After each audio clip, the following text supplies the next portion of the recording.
Okay, तो बहुत बहुत स्वागत है दोस्तों आप सभी का। आज की ये वीडियो बहुत ज्यादा इंपॉर्टेंट होने वाली है क्लास 12 के फिजिकल एजुकेशन, हिंदी में कहें तो शारीरिक शिक्षा के सब्जेक्ट के लिए। बच्चों, इस वीडियो में हम आपका जो चैप्टर नंबर 4 है इसके बारे में बात करेंगे, जिसका न्यू सिलेबस के अकॉर्डिंग नाम रखा गया है CWSN के लिए शारीरिक शिक्षा एवं खेल। CWSN को हम नॉर्मली जो है विशेष आवश्यकता वाले बच्चे भी कह सकते हैं या फिर दिव्यांग बच्चे कह सकते हैं। ठीक है, तो इस चैप्टर से संबंधित इस वीडियो में आपके सभी एग्जाम्स के पॉइंट ऑफ व्यू से, चाहे mid term, pre board, board exam हो, हर एक एग्जाम के लिए जितने भी इस चैप्टर से मोस्ट इंपॉर्टेंट क्वेश्चन आंसर निकल सकते हैं उनको हम यहाँ पे डिस्कस करेंगे। और वे क्वेश्चन बच्चों जो इस चैप्टर से हर बार आपके बोर्ड एग्जाम में पूछे गए हैं, वे क्वेश्चन जो इस चैप्टर से आते हैं, उन क्वेश्चन को इस वीडियो में कंप्लीटली एक ही बार में आसान से आसान भाषा में आपको समझाए जाएंगे। ठीक है, अच्छा एक चीज, इसमें आपके 3 जो है वो छोटे छोटे नए टॉपिक्स ऐड हुए हैं, जिससे आपकी 3, 4 या 5 मार्क्स के क्वेश्चन बन सकते हैं।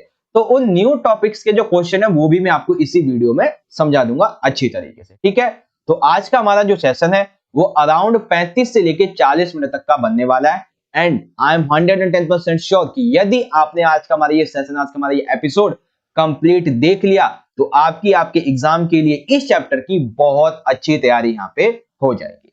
ठीक है बच्चों, शुरुआत करेंगे बिना देरी करते हुए। अभी तक कई बच्चे ऐसे होंगे जिनको अपना सिलेबस नहीं पता होगा, तो मैं आपको सिलेबस बता दूं एक बार। 2022-23 के अकॉर्डिंग आपका जो चैप्टर नंबर 4 है, इसमें आपका जो न्यू टॉपिक्स ऐड हुए हैं उसमें सबसे पहला है भाई कि जो CWSN बच्चे, इनके खेल को बढ़ावा देने वाले संगठन, जिसमें सबसे पहला आ जाता है विशेष ओलंपिक। ठीक है, दूसरा आ जाता है पैरालंपिक्स और तीसरा आ जाता है डेफलिम्पिक्स। तो 3 क्वेश्चन आपके ये हो गए। ठीक है, चौथा जो बनेगा वो दिव्यांग बच्चों के लिए शारीरिक गतिविधियों के लाभ क्या है, एक चौथा क्वेश्चन ये बन जाएगा। ये टॉपिक भी है और क्वेश्चन भी एक तरीके से। ठीक है, और ये जो गतिविधियां होती हैं इनको सुलभ कराने की रणनीतियां कौन सी होती है, तो एक क्वेश्चन आपका ये बन जाएगा इस तरह से। ठीक है, आप किताब में देखेंगे तो आपको जो आपका पॉइंट है 4.4 4.5 ये आपको पढ़ना है, 4.6 ये पढ़ना है। बाकी जो आपका न्यू टॉपिक है विशेष ओलंपिक, पैरालंपिक्स, डेफलिम्पिक्स, इसे तो मैं आपको अभी समझा ही दूंगा। ठीक है ना, तो सारी चीजें इस तरीके से आप यहाँ पे समझ सकते हैं। ओके, चलिए शुरुआत करेंगे हम अपने क्वेश्चन की, जिसमें से सबसे पहला जो हमारा क्वेश्चन है ये आपसे 4 या 5 मार्क्स में आसान से आसान तरीके से पूछा जा सकता है। ठीक है, कैसे, देखिए क्वेश्चन क्या है, विशेष जरूरत वाले बच्चे या फिर विशेष आवश्यकता वाले या फिर जो CWSN या फिर दिव्यांग, ठीक है ना, तो एक ही को कई तरीके से पूछा जा सकता है, याद रखेंगे।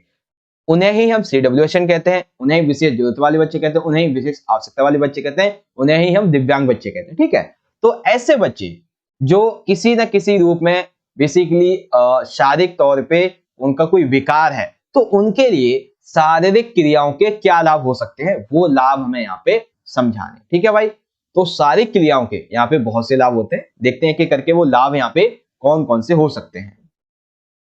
चलिए, सबसे पहला लाभ आप यहाँ पे देख पाएंगे शारीरिक सुधार के बारे में। ठीक है, ये जितने भी CWSN बच्चे होते हैं या शारीरिक आवश्यकता वाले, एक ही कह सकते हैं आप इसे। ठीक है, तो मैं सीधा सीधा CWSN नाम लूंगा। ठीक है, देखिए बेसिकली ये जितने भी ऐसे व्यक्ति, ऐसे बच्चे होते हैं, यदि वो शारीरिक क्रियाएं करते हैं तो सबसे पहला उनका क्या सुधार होता है शारीरिक सुधार में, कि एकाग्रता में सुधार होता है, यानी कि उनकी जो ध्यान लगाने की शक्ति होती है वो यहाँ पे बढ़ जाती है। ठीक है, दूसरा होता है लचक में सुधार। कई बार उनकी जो बॉडी होती है उसमें कोई हड्डी वगैरह या फिर कुछ जो है अवरोध होता है, तो वो अवरोध इससे दूर हो जाता है, यानी कि लचक में सुधार आता है। शक्ति में सुधार, सहनशीलता में सुधार, यानी कि उनका जो पावर होती है, उनका जो बल होता है, उनकी जो शक्ति होती है उसमें सुधार आता है, वो और ज्यादा बढ़ती है। साथ ही उनको अपने जो विकार है उसको सहने की या फिर अन्य जो बातें होती है, अन्य जो परिवर्तन होते हैं उनको सहने की जो सहनशीलता क्षमता होती है उसमें भी सुधारा जाता है। साथ ही यदि किसी को हृदय संबंधी कोई बीमारी है या फिर कोई बेसिकली विकार है तो वो भी बहुत अच्छा हो जाता है। एक ऐसा व्यक्ति जो ऑलरेडी मोटापे से पीड़ित है, ये जो क्रियाएं होती हैं उसे मोटापे से कम करने में सहायता करती हैं, और यदि कोई मोटापा का शिकार होने वाला होता है तो उसकी संभावना बहुत कम कर देती है। ठीक है, साथ ही ये व्यक्ति की हड्डियों को मजबूत करती है, उसको मोटा बनाता है। एक तरीके से हम ये कह सकते हैं कि ये जितने भी CWSN बच्चे होते हैं इनकी पूरे तौर पे जो शारीरिक स्थिति होती है वो बहुत अच्छी हो जाती है। ठीक है बच्चों, दूसरा आ जाता है मानसिक सुधार। तो पहला हो गया शारीरिक, दूसरा आता है मानसिक। तो मानसिक में क्या होता है, जब भी सारी क्रियाओं में भाग लिया जाता है। तो बेसिकली ये जितने भी CWSN बच्चे होते हैं, ये जिस तरीके की इनकी चिंता होती है, अवसाद होती है, अवसाद यानी कि चिंताग्रस्त रहते हैं, अकेलेपन का जो अनुभव होता है ना, तो उसका यहाँ पे खात्मा होता है। ठीक है, चिंता कम होती है, अकेलेपन की जो भावना होती है वो भी यहाँ पे खत्म होती है। ठीक, उसके बाद में तीसरा है कि भाई आत्मसम्मान में वृद्धि। देखिए आज के टाइम पे समाज में सबसे बड़ा एक अगर किसी को कुछ चाहिए तो वो है आत्मसम्मान। ठीक है, उसे पैसा ना हो उसके पास में चलेगा, लेकिन आज के टाइम पे हर एक व्यक्ति को आत्मसम्मान चाहिए। हाँ, वो कुछ अगर हम नकारात्मकता को छोड़ने की पैसा चाहिए तो वो अलग बात है। ठीक है, लेकिन अभी के टाइम पे भाई सबको आत्मसम्मान चाहिए। ठीक है ना, तो ऐसे में ये जो CWSN बच्चे होते हैं, यदि ये भाग लेते हैं तो इनमें एक आत्मविश्वास बनता है कि हाँ भाई समाज में हमारा भी एक स्थान है। ठीक है, और उसमें आत्मसम्मान की बढ़ोतरी होती है। कैसे भाई, अगर वो कोई गेम खेल रहे हैं, अगर वो जीत जाते हैं तो भी बढ़ोतरी होती है, हार जाते हैं तो भी बढ़ोतरी होती है। क्यों? आपको ये हार जाते तो कैसे? क्योंकि उसे मौका तो मिला कम से कम खेलने का, हारा या जीता डज नॉट मैटर, कम से कम उसे मौका तो मिला खेलने का, जबकि उसको एक विकार है शारीरिक फिर भी, तो यही उसके लिए बहुत बड़ी बात होती है। ठीक है, तो ये 4 पॉइंट हो गए, 3 हुए बेसिकली। आगे देखते हैं और पॉइंट है यहाँ पे कि स्वास्थ्य के तौर पे क्या होता है कि हर एक दिव्यांग की स्वास्थ्य स्तर में बढ़ोतरी होती है। उसका जो विकार होता है उसको उत्पन्न करने में बेसिकली उसको बाधा उत्पन्न करता है। ठीक है ना, विकार को आने नहीं देता। ठीक है, उसके बाद में आता है व्यक्तित्व। बेसिकली जब वो सारे क्रियाओं में भाग लेता है तो उसके तौर पे, एक व्यक्ति के तौर पे उसके कई पक्षों का निखार होता है जिसमें सकारात्मकता आती है। ठीक है, अब जब वो किसी सारी क्रिया में भाग लेगा, कार्यक्रम में भाग लेगा, तो सिंपल सी बात है वो एक जगह से बाहर निकलेगा तो उसे नए नए अनुभव प्राप्त होंगे।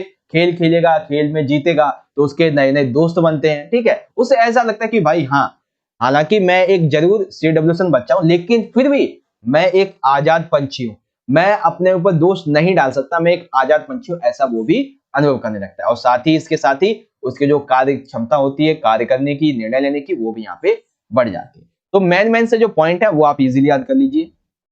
ठीक है, ये क्वेश्चन काफी इंपॉर्टेंट है, इसीलिए मैंने आपको इसको थोड़ा सा स्लो करके और आसान तरीके से समझाने की कोशिश की थी। ठीक है, शारीरिक सुधार, मानसिक सुधार, आत्मसम्मान में वृद्धि, और उसके बाद में आ जाता है स्वास्थ्य और व्यक्तित्व, सामाजिक लाभ और कार्यक्षमता।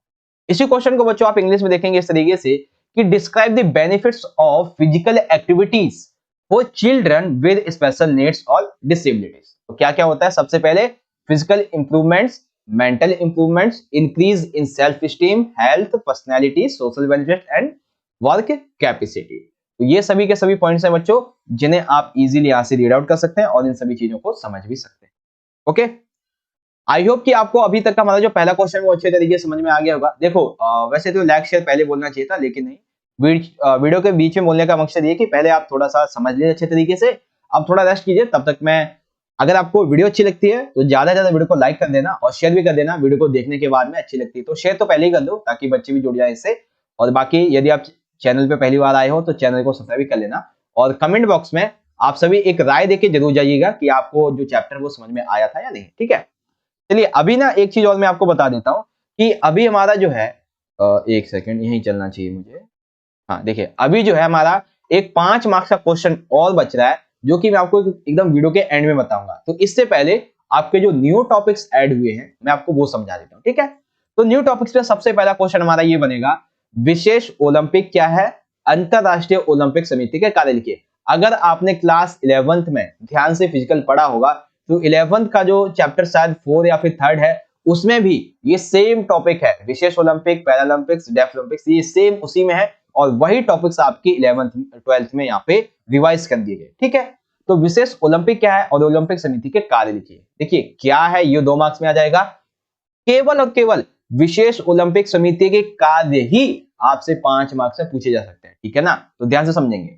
सबसे पहले बात करते हैं विशेष ओलंपिक आखिर होते क्या है। बेसिकली अंतरराष्ट्रीय ओलंपिक समिति, जिसे हम कहते हैं इंटरनेशनल ऑर्गेनाइजेशन ओलंपिक समिति, basically Olympic committee, international Olympic committee, तो इसके द्वारा आयोजित होने वाले ये खेल 4 वर्ष के अंतराल में दिव्यांग खिलाड़ियों के लिए आयोजित किए जाते हैं। बेसिकली विशेष ओलंपिक खेल क्या है? ये वे खेल हैं जो कि अंतरराष्ट्रीय ओलंपिक समिति के द्वारा प्रत्येक 4 वर्ष के दौरान 4 वर्ष में CWSN बच्चों के लिए क्या किए जाते हैं? आयोजित किए जाते हैं। ठीक है, यह खेल बेसिकली 1968 में शुरू हुए थे, जिसका श्रेय किसको जाता है? केनेडी श्राइबर को। याद रखिएगा कि विशेष ओलंपिक जो खेल है इसका शुरुआत का श्रेय किसको जाता है? केनेडी श्राइवर को। ठीक है, शुरुआती दौर में 172 देशों के 50 लाख खिलाड़ियों को मुकाबले व प्रशिक्षण प्रदान करने के साथ साथ विश्व भर में 1 लाख जगह ये आयोजित होते हैं, यानी कि तकरीबन 172 देश इसमें शामिल हैं और 50 लाख खिलाड़ी इसमें शामिल हैं और तकरीबन 1 लाख से जगह पर ये ऑलरेडी आयोजित किए जाते रहते हैं। ठीक है, तो बेसिकली सिंपल सा है भाई कि 4 साल में आयोजित होते हैं। श्रेय जाता है 1968 में शुरुआत हुई थी, श्रेय जाता है केनेडी श्राइवर को। टोटल 172 कंट्रीज शामिल हैं, 50 लाख खिलाड़ी हैं लगभग और 1 लाख जगह लगभग ये जो है वो ऑलरेडी आयोजित किए जा चुके हैं। ठीक है, अब यहाँ पे जो हमारा मेन पार्ट आ जाता है वो ये है भाई कि अंतरराष्ट्रीय जो ओलंपिक समिति है इसके मुख्य कार्य क्या है। ठीक है, तो याद रखें ये 2 मार्क्स में, 3 मार्क्स में, 4 मार्क्स में, 5 मार्क्स में कैसे भी आपसे क्वेश्चन पूछा जा सकता है। ठीक, पहला पॉइंट, अंतरराष्ट्रीय ओलंपिक समिति का मुख्य कार्य ओलंपिक आंदोलनों को बढ़ावा देना और ओलंपिक आंदोलन का नेतृत्व करना। यानी कि देखो पहला कार्य क्या हो गया? पहला कार्य ये हो गया, यहां से देखेंगे कि जो ओलंपिक आंदोलन होते हैं, जो ओलंपिक को और ज्यादा बढ़ाने की कोशिश करते हैं, उन आंदोलनों को ये बढ़ावा देते हैं और साथ ही जितने भी ओलंपिक आंदोलन होते हैं उन सभी को क्या करते हैं? नेतृत्व प्रदान करते हैं। ठीक, दूसरा, आईओसी न केवल खेलने में, यानी कि वे बच्चे जो CWSN के बच्चे हैं उनको खेलने में तो मदद करती है, साथ ही साथ राष्ट्रीय ओलंपिक जो समितियां होती हैं या फिर जो अंतरराष्ट्रीय संघ होते हैं इन सभी में उनकी भागीदारी को भी संयुक्त बनाती है। साथ ही जितने भी महिला प्रशासक, महिला कोच हो गए इनको, या फिर जो तकनीकी अधिकारी हो गए या फिर पत्रकार हो गए, इनके लिए सेमिनार भी आयोजित करती है। क्यों भाई? ताकि होने वाले जो ओलंपिक कार्य हैं, होने वाले ओलंपिक आयोजन जो है इसके बारे में लोगों को अवगत कराया जा सके। इस संबंध में यदि कोई महिला ओलंपिक होने वाला है तो उसके लिए महिला अधिकारी, महिला प्रशासक, महिला कोच, महिला तकनीकी, महिला अधिकारी इसकी नियुक्ति करना, उसको सारी बातों को समझाने इस तरीके से होगा। तो ये सारे कार्य कौन करता है? ये आईओसी करती है। साथ ही खेल और खेल प्रतियोगिताओं के संगठन उनको विकास और समन्वय को प्रोत्साहित करता है, साथ ही उसका समर्थन करता है। यानी कि सबसे पहले विश्व ओलंपिक क्या करती है कि खेल को और ज्यादा बढ़ावा देती है। खेल प्रतियोगिता वाले जितने भी संगठन होते हैं जो ऐसी प्रतियोगिताएं करवाते हैं उनको बढ़ावा देती है, उनका विकास करती है। ओलंपिक खेलों के नियमित आयोजन को सुनिश्चित करती है। ओलंपिक खेल बेसिकली 4 वर्ष में एक बार खेले जाते हैं, जितने भी विशेष ओलंपिक होते हैं, तो ये निर्धारित करती है कि हाँ भाई करेक्ट 4 वर्ष में एक बार ये खेले जाएं। उसके बाद में ओलंपिक आंदोलन को प्रभावित करने वाले किसी भी प्रकार के भेदभाव के खिलाफ कार्य करना। होता है ना कि कई बार कोई जब वो ओलंपिक खेलों में जाने नहीं देता किसी कंट्री के खिलाड़ी को, उसके खिलाफ धरना प्रदर्शन करता रहता है, तो ऐसे में उस व्यक्ति को पकड़ना, उसको बेसिकली जो गवर्नमेंट होती है उस कंट्री को उसको सौंपना, ताकि जो विशेष ओलंपिक खेल हैं वो सुचारू रूप से चलते रहें, ये इसका कार्य है। उसके बाद में पुरुष हो गए, महिलाएं हो गए, तो इन सभी में अंतरराष्ट्रीय ओलंपिक समिति एक समानता का सिद्धांत लागू करती है। ठीक है, और ये कहती है महिला पुरुष खिलाड़ी दोनों एक ही हैं। ठीक है, और ऐसे में जब मुकाबला करवाया जाता है तो दोनों के लिए एक ही जैसा मुकाबला होता है। तो ये सारी चीजें यहाँ पे होती हैं और महिलाओं के प्रचार को प्रोत्साहित किया जाता है, उनको और ज्यादा समर्थन दिया जाता है, ताकि हमारे देश की, यानी कि हर एक देश की महिलाएं ऐसे समिति कार्यों में अपना भाग ले। ठीक है ना, तो ये कुछ पॉइंट है बच्चों जो कि आपको मैंने यहाँ पे बता दिए कि अंतरराष्ट्रीय ओलंपिक समिति के क्या क्या कार्य आपके यहाँ पे हो सकते हैं। ठीक है, पहले आपको ये समझ में आ गया भाई कि विशेष ओलंपिक होता क्या है और जो अंतरराष्ट्रीय ओलंपिक समिति इसके मुख्य कार्य क्या है। इसी क्वेश्चन को आप इंग्लिश में देखेंगे कि what is special Olympics and right the functions of the international Olympic committee. तो स्पेशल ओलंपिक क्या है इसके बारे में आप यहां से देख लीजिए बच्चों। ठीक है, फिर यहाँ पे बात आ जाती है कि जो मेन फंक्शंस है इंटरनेशनल ओलंपिक कमेटी के वो क्या क्या है। तो इस संबंध में बच्चों आप ये जो 6 पॉइंट्स हैं इनको इजीली रीड आउट कर लीजिए, बाकी आप यहाँ पे देख ही सकते हैं इन सारी बातों। ओके बच्चों, आई होप आप समझ गए होंगे। अब हमारा इसमें जो दूसरा नया टॉपिक ऐड हुआ था उसकी हम बात करते हैं। ओके, तो अब हम बात करते हैं अपने क्वेश्चन नंबर 3 की, पैरालंपिक्स गेम्स का वर्णन की, जो बहुत इंपॉर्टेंट है बच्चों, पैरालंपिक्स गेम्स का वर्णन। तो देखिए बेसिकली लिखेंगे इस तरीके से, देखिए पैरालंपिक्स गेम्स हैं तो सिंपल सी बात है कि जो अंतरराष्ट्रीय ओलंपिक समिति होगी यही इन्हें 4 साल में एक बार आयोजित करवाती है। तो ये एक पॉइंट आप विशेष ओलंपिक, पैरालंपिक्स, डेफ ओलंपिक्स में लिख देते हैं।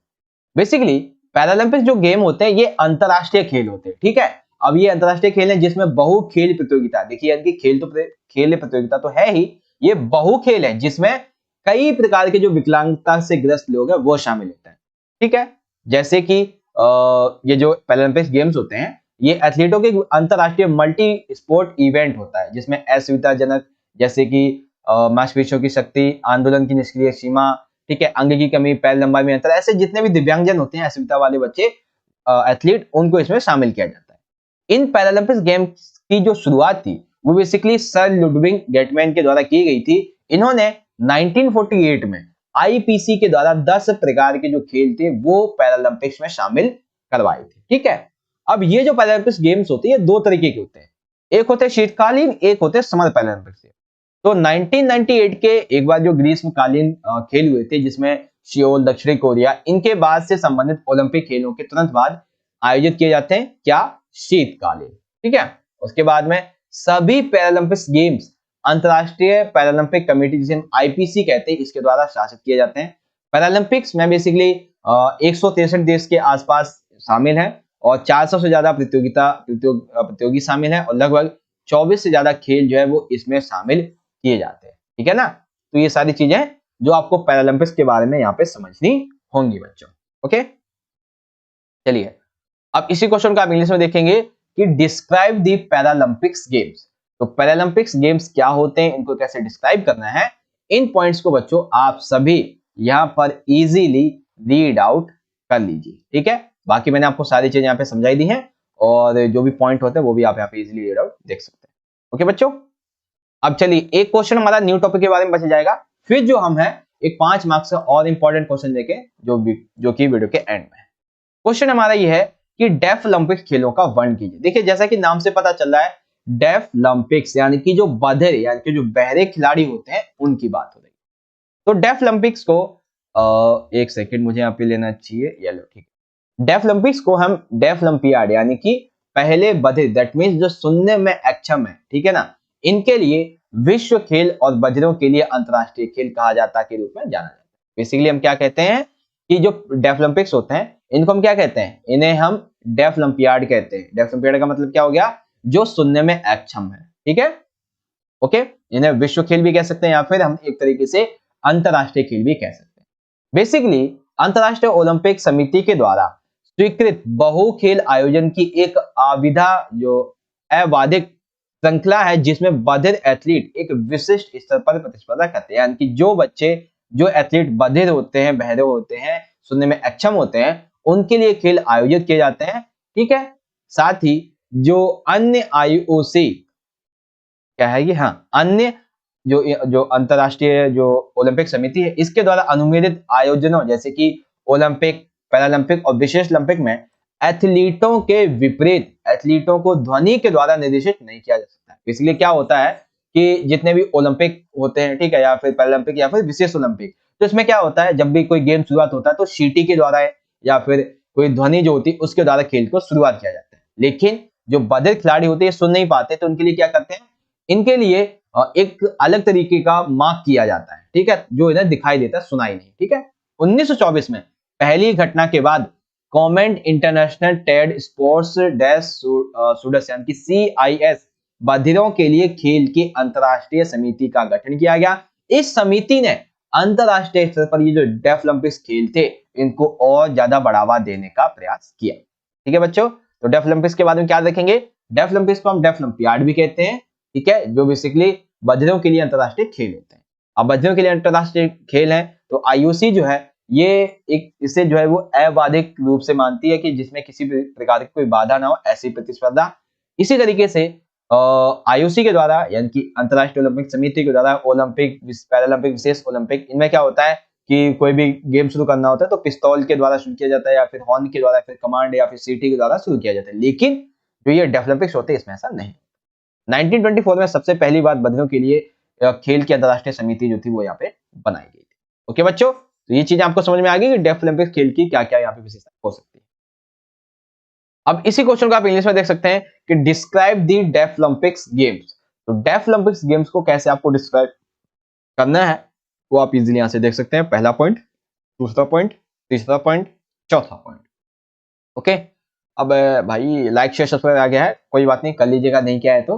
बाकी चलते हैं अगले क्वेश्चन पे जो कि बहुत इंपॉर्टेंट है और सबसे आखिरी क्वेश्चन है हमारा। ठीक है, क्वेश्चन हमारा ये है भाई कि विशेष जरूरत वाले बच्चों के लिए शारीरिक क्रियाओं का निर्धारण करने के लिए रणनीतियों की व्याख्या कीजिए। देखिए जो हमारा सबसे पहला क्वेश्चन था उसमें हमने देखा था कि जो शारीरिक क्रियाएं होती है यदि बच्चे से करते तो उन्हें क्या लाभ प्राप्त होते हैं। अब हम बात करेंगे कि जब शारीरिक क्रिया बच्चों को दी जाती हैं, उनसे करवाई जाती है, तो उसके लिए क्या रणनीतियां अपनाई जाती हैं। ठीक है, तो वो रणनीतियां क्या हैं ये हमें यहाँ पे देखना है।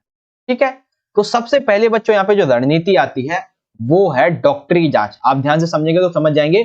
सबसे पहले आती है डॉक्टरी जांच। इसका मतलब ये है कि जितने भी, मैं एक चीज यहाँ पे वर्ड यूज करूंगा जिसका नाम है बच्चों CWSN, मैं ये वर्ड यहाँ पे यूज करूंगा। ठीक है, तो जितने भी ऐसे रणनीतिकार जो इनके लिए खेल बनाते हैं, रणनीति बनाते हैं, तो वो क्या करते हैं, सबसे पहले इस CWSN बच्चे की जो शारीरिक अक्षमता होती है उसको जांच लेते हैं, या क्षमता होती है उसको जांच लेते हैं।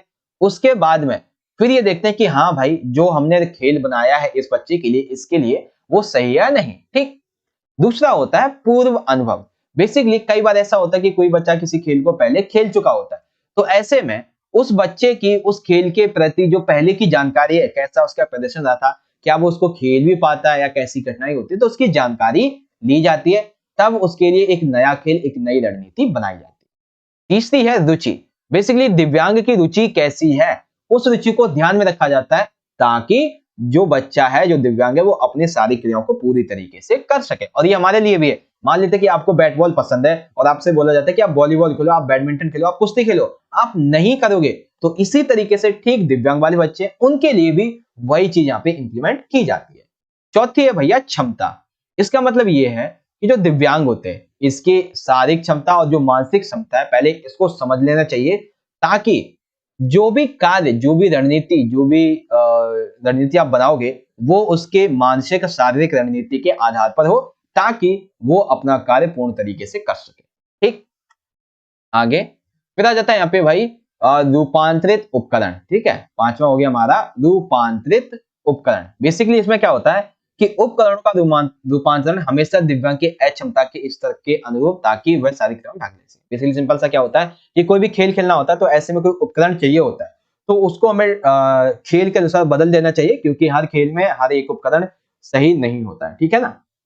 उसके बाद है उपयुक्त वातावरण। भाई ये बहुत इंपॉर्टेंट है कि जितने भी दिव्यांगजन हैं इनके लिए एक वातावरण उनकी क्रियाओं के अनुरूप होना चाहिए, ये देखना जरूरी। ठीक है, क्यों भाई, क्योंकि मान लेते हैं कि कोई अक्षमता वाला व्यक्ति है, दिव्यांग व्यक्ति है, पैरालिसिस है, या फिर एक आंख से दिखाई नहीं देता, सुन नहीं पाता है, और वो समाज के अंदर बीच में किसी कॉलोनी में खेलने जाएगा, ठीक है, पब्लिक प्लेस में, तो सब उसे क्या कहेंगे, उसको और ज्यादा चिढ़ाएंगे। तो ऐसे में उसके लिए एक ऐसा वातावरण, माहौल तैयार करना है जहाँ पे उसको निगेटिविटी फैलाने वाले कोई बंदा ना हो, बल्कि ऐसे बंदो, हाँ भाई तू कर सकता है, तू पॉजिटिविटी रहे, ऐसा कुछ होना चाहिए। ठीक है ना। और आज के टाइम पे ना ये एक बहुत बड़ी सच्चाई है बच्चों, कि यदि आपके मन में विचार आता है एक सकारात्मकता का, तो आपका एक दूसरा माइंड बोलेगा अरे छोड़ ना, क्या है इसमें, कुछ नहीं रखा नकारात्मकता का। लेकिन याद रखिएगा, जीवन का मूल मंत्र यही है, यदि आपने अपने एक सकारात्मकता के पॉइंट को अच्छे से पकड़ लिया, तो आने वाले 100 नकारात्मकता के पॉइंट को आप अपने दिमाग से निकाल पाओगे। बस शर्त क्या है कि आपको उसे पूरे तरीके से अपनाना पड़ेगा। ठीक है ना, ये चीज है। अब देखिए यहाँ पे सातवां पॉइंट क्या कहता है, सातवां कहता है भाई कि साधारण से मुश्किल। बेसिकली क्या होता है कि जब भी हम किसी दिव्यांग बच्चे के लिए सारी क्रिया को निर्धारित करें, तो ये ध्यान में रखना चाहिए कि जब खेल शुरुआत हो तो सबसे पहले आसान तरीके से हो, ताकि बच्चे को मजा आए और वो जो है ना एक तरीके से खेल में घुलने लगे। और जब वो घुलने लगेगा तो धीरे धीरे धीरे धीरे करके उसके खेल को थोड़ा सा, जो क्रियाएं होती हैं उसको थोड़ा मुश्किल बनाना चाहिए, ताकि उसका जो विकार है वो दूर हो सके। और आठवां है भैया सभी अंगों का उपयोग। बेसिकली शारीरिक क्रियाओं को निर्धारित करते समय अधिकतर सभी अंगों का उपयोग, उनमें भागीदारी होने की पुष्टि कर लेनी चाहिए। यानी कि जो भी क्रिया की जा रही है, उसके लिए रणनीति बनाई जा रही है, उसमें यह देख लिया जाना चाहिए भाई कि हम ये जो रणनीति इस बंदे के लिए बना रहे हैं, क्या इसमें इसके जितने भी शारीरिक अंग हैं वो भाग ले पाएंगे या नहीं। तो ये चीजें ध्यान में रखनी चाहिए। तो समझ में आ गया भाई क्या क्या रणनीति अपनानी होती है। सबसे पहली बात आती है इसमें डॉक्टरी जांच की, दूसरी पूर्व अनुभव, तीसरी रुचि, चौथा क्षमता, फिर पांचवा जाता है बच्चों यहाँ पे हमारा जो पार्ट है, एक सेकेंड, हाँ, रूपांतरित उपकरण, उपयुक्त वातावरण, साधारण से मुश्किल, सभी अंगों का उपयोग। अब देख सकते हैं इसी क्वेश्चन को इंग्लिश में इस तरीके से कि एक्सप्लेन द स्टेट, एक सेकेंड रेड पेन लेते हैं, हाँ, explain the strategies for scheduling physical activities for children with special needs. तो मेडिकल एग्जामिनेशन, ठीक है, प्रीवियस एक्सपीरियंस, इंटरेस्ट, किया जाता है। देन उसके बाद में आता है यहाँ पे एबिलिटी, ठीक, modified equipment, approachment environment, simple to difficult, use of all organs, ये सारी चीजें यहाँ पे आ जाती है। ठीक है बच्चों, ओके। तो इस तरीके से आज का हमारा जो यहाँ पे मेन पॉइंट था, ठीक है ना, कहाँ गया हमारा होम कीबोर्ड, ये रहा, ठीक है। तो आज का हमारा जो मेन पार्ट था बच्चों, चैप्टर नंबर 4, ये आपको कंप्लीटली अच्छे तरीके से समझ में आ चुका होगा, जिसमें मैंने आपको सिलेबस भी आपका बता दिया था और जो इंपॉर्टेंट क्वेश्चन इसमें से निकल सकता है, जो पूछा जाता है उसे, वैसे तो मैंने बोला था कि 35 से 40 मिनट लगेंगे, बट ये तो अराउंड 25 से 30 में ही बन गया। बट आई होप कि आपको अच्छे तरीके से समझ में तो आ ही गया होगा, ठीक है ना। तो बस यहीं पे वीडियो को एंड करते हैं। बाकी गाइस, यदि आपको वीडियो अच्छा लगा हो तो जितना हो सके उतना इस वीडियो को लाइक कर दीजिएगा, ठीक है। आप जितना ज्यादा वीडियो को लाइक करेंगे उतना ज्यादा हमारा मोटिवेशन बढ़ेगा ऐसे इंपॉर्टेंट वीडियोस को बनाने के लिए। और आप चैनल को सब्सक्राइब तो जरूर कर लीजिएगा ऐसे इंपॉर्टेंट वीडियोस के लिए। और हाँ, यदि आप चैनल पे नए आए तो सब्सक्राइब तो कर ही लेंगे। कमेंट बॉक्स में आप सभी मुझे अपना एक फीडबैक देके जरूर जाइएगा कि मैंने आपको जो भी समझा वो समझ में आया या नहीं। और कोई भी डाउट होता है तो यदि आपको यूट्यूब पे रिप्लाई नहीं मिलता है तो आप इंस्टाग्राम पे मैसेज कर सकते हैं और टेलीग्राम ग्रुप को जरूर ज्वाइन कीजिएगा। ओके, आई होप आपको सारी चीज समझ में आई होंगी। बाकी बच्चों मिलते हैं आपसे अगली वीडियो में, तब तक के लिए आप सभी बढ़ते रहिए, अपना ख्याल रखिएगा। धन्यवाद, जय हिंद, वंदे मातरम।